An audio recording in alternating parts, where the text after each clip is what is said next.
Hey guys, Lindsay Pearl here, ACSM Health and Fitness Specialist, CrossFit Level 2 Coach at Hometown Fitness.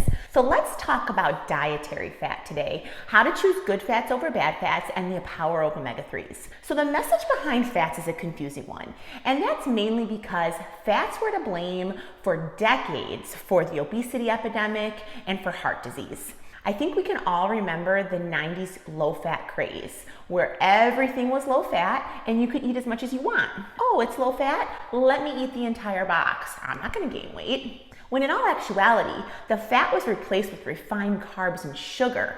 So that theory was quickly proven very wrong. Fat is a macronutrient just like carbs and protein, and our body requires it for energy, to absorb vitamins, and it's vital for our brain and our heart health.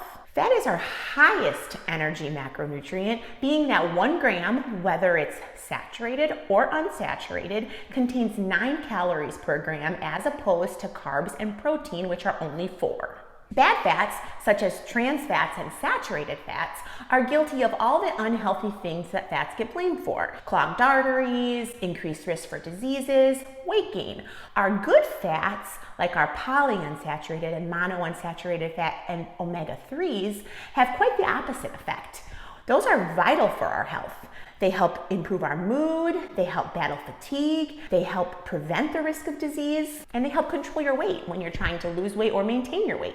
Dietary fat plays a major role in our cholesterol levels. And cholesterol is a fatty wax-like substance that our body needs to function properly. Cholesterol in and of itself isn't bad.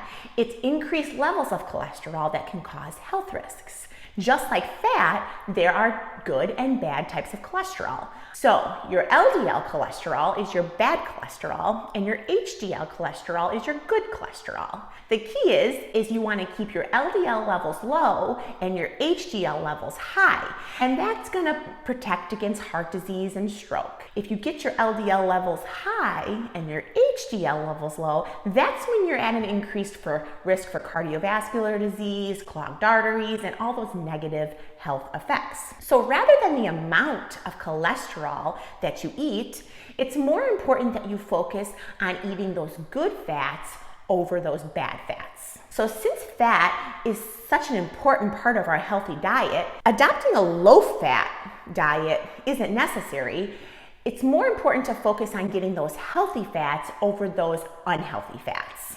So let's talk about our good fats, which is our monounsaturated fats and our polyunsaturated fats. These are good for our heart, our cholesterol, our overall health. They help lower our LDLs, raise our HDLs, prevent clogged arteries. They help lower our blood pressure. These healthy fats make us feel satisfied after a meal. They reduce our hunger, which can only help with weight maintenance or weight loss. Some forms or good sources of monounsaturated fats would be your olive oils, canola oil, peanut and sesame oils, all your nuts, peanuts, cashews, pecans, avocados, olives, all your nut butters, peanut butter, almond butter, cashew butter. Forms of your polyunsaturated fats, flaxseed, pumpkin, sunflower, sesame seeds, walnuts, all your fatty fishes, salmon, tuna, trout, herring, soybean oil, tofu, soy milk. Omega-3 fatty acids are a type of polyunsaturated fat, and they're especially beneficial to your health. They help battle fatigue, they help our mood, they help sharpen our memory, help with dementia, Alzheimer's. Very important to add these into your diet, and if you can't get them through a food source, you can always supplement with an omega-3 supplement. Our brain is actually 60% fat, so these omega-3s are a very important part of your diet. So let's talk about our bad fats, so our trans fats and our saturated fats. Naturally occurring trans fat are found in small amounts in some dairy and meat products. It's the artificial trans fats that are especially dangerous to our health. And that's because they not only raise our LDL, but they also lower our HDL levels. Luckily, in the US, the FDA has banned artificial trans fats in our processed foods. However, 2 things. Some items that maybe were in circulation before that ban are still available. But more importantly, an item can be labeled 0 trans fat and still have up to 0.5 grams of trans fat per serving. This is when it becomes important to look at your nutrition labels, which will be the topic of another video. But for this, you want to look at your labels and make sure you don't see partially hydrogenated oils or hydrogenated oils in the package, because that's a hidden source of trans fat. Some sources of this would be your processed packaged muffins, donuts, sweets, your packaged foods, fried foods, stick margarine, vegetable shortening. Any food label that you see hydrogenated oil or partially hydrogenated oil, typically at the bottom of that nutrition label, you would want to avoid.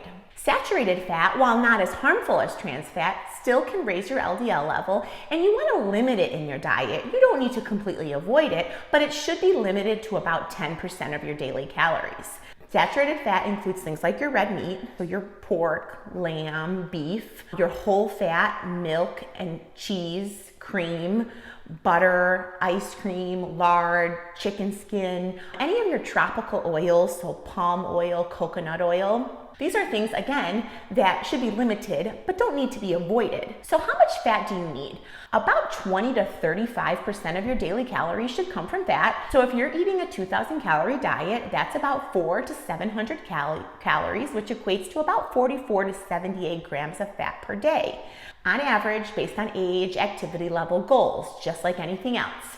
Also, keep in mind you want to limit your saturated fat to 10% of this.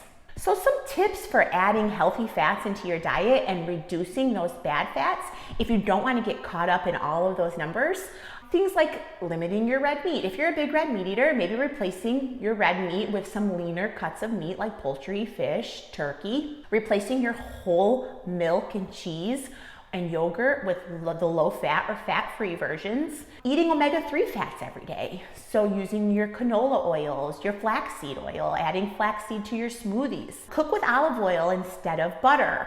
Use olive oil cooking spray. Try canola oil when baking instead of vegetable oil. Eating avocados. So avocados are a great source of healthy fat. You can add them to wraps, to salads. So that's a great option for healthy fat. Olives are also a great snack. They're really high in monounsaturated fats. They're low in calories.